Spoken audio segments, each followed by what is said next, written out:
আসসালামু আলাইকুম, জিয়াউল হাসান সাসকাচুয়ান কায়না থেকে। তো এই আন্দোলন ধরেন যখন মাঝামাঝি পর্যায়ে ছিল, তো সে সময়ের দিকে আমরা প্রবাসীরা একটা বলা যায় কনসেনসাস বা একটা এগ্রিমেন্টে পৌঁছাইলাম যে আমরা রেমিটেন্স পাঠাবো না।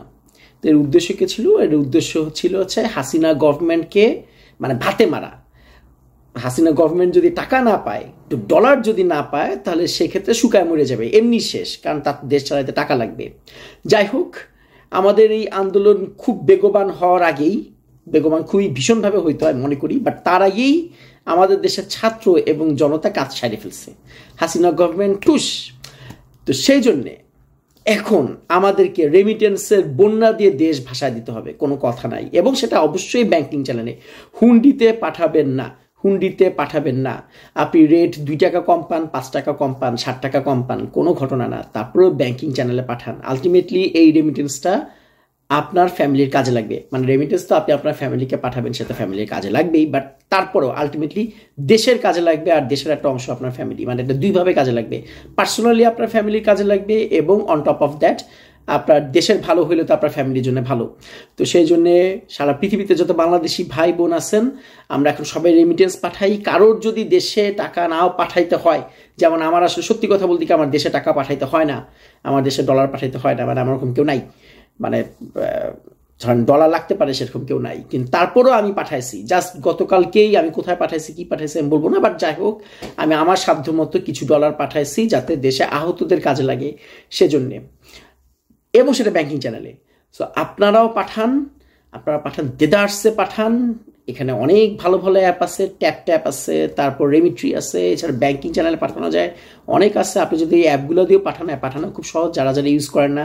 যদি আমি আমার অ্যাপের কোনো কোড দিচ্ছি না যাতে আমি টাকা পাবো, ওই ধরনের বিজ্ঞাপন আমি করি না, কিন্তু আপনারা পাঠান, বন্যা ভাষায় দেন। বাংলাদেশের এখন এই টাকাটা খুব দরকার, অনেক ক্ষয়ক্ষতি হয়েছে, মানে দেশে ডলারের সংকট এখনো আছে, প্রকটভাবে আছে। এখনই সময়, বাংলাদেশের এখনই রেমিটেন্স সবচেয়ে দরকার, সবচেয়ে দরকার। হয়তো বা কয়েক মাস যদি আমরা খুব ভালো মতো রেমিটেন্স দিতে পারি, আমরা যদি পাঠাইতে পারি, জাস্ট হয়তো বা 2 মাস বা 3 মাস। তো তখনও রেমিটেন্স বয়কটের কথা চলতেছিল যে আমরা মোটামুটি 3 মাস রেমিটেন্স পাঠাবো না, আর এখন হওয়া উচিত যে আমরা 3 মাস 3 গুণ করে পাঠাবো। নর্মালি আমরা মাসে যা পাঠাইতাম তার থেকে 3 গুণ করে পাঠাবো। সো আমাদের পাঠাইতে হবে, আমিও পাঠাবো, আপনি পাঠান, সবাইকে বলেন, আপনার আশেপাশে প্রতি 10 জনকে বলেন, যত আপনারা প্রবাসী বাংলাদেশি পান সবাইকে বলেন রেমিটেন্স পাঠাইতে, ব্যাংকিং চ্যানেলে পাঠাইতে।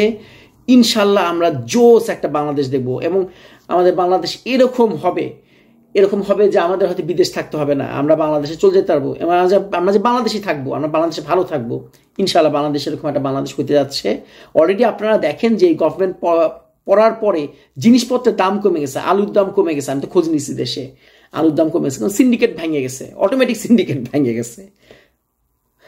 আপনার শেয়ার বাজারে দর বাইরে গেছে, মানে শেয়ার বাজার এখন খুব শক্তিশালী অবস্থায় আছে। আপনি দেখেন এত বড় টার্মোয়েল হইলো, এত কিছু হলো, চেঞ্জ হইলো, তারপরও জাস্ট 2 দিনের মধ্যে এগুলো পজিটিভ সাইন্স, যেগুলোতে আসলে যে ডাকাতগুলো সব পালা গেছে। সো এখন আমাদের রেমিটেন্স দরকার, যাতে নতুন যে সরকার আসতেছে তারা যাতে দেশটাকে সুন্দর করে চালাইতে পারে, মেনটেন করতে পারে। এখন আমাদের আন্দোলন হওয়া উচিত যে আগামী 3 মাস আমরা 3 গুণ করে রেমিটেন্স পাঠাবো, রেমিটেন্সের বন্যায় ভাষায় ফেলবো ইনশাল্লাহ। তারপরে ভালো থাকেন, আল্লাহ হাফেজ।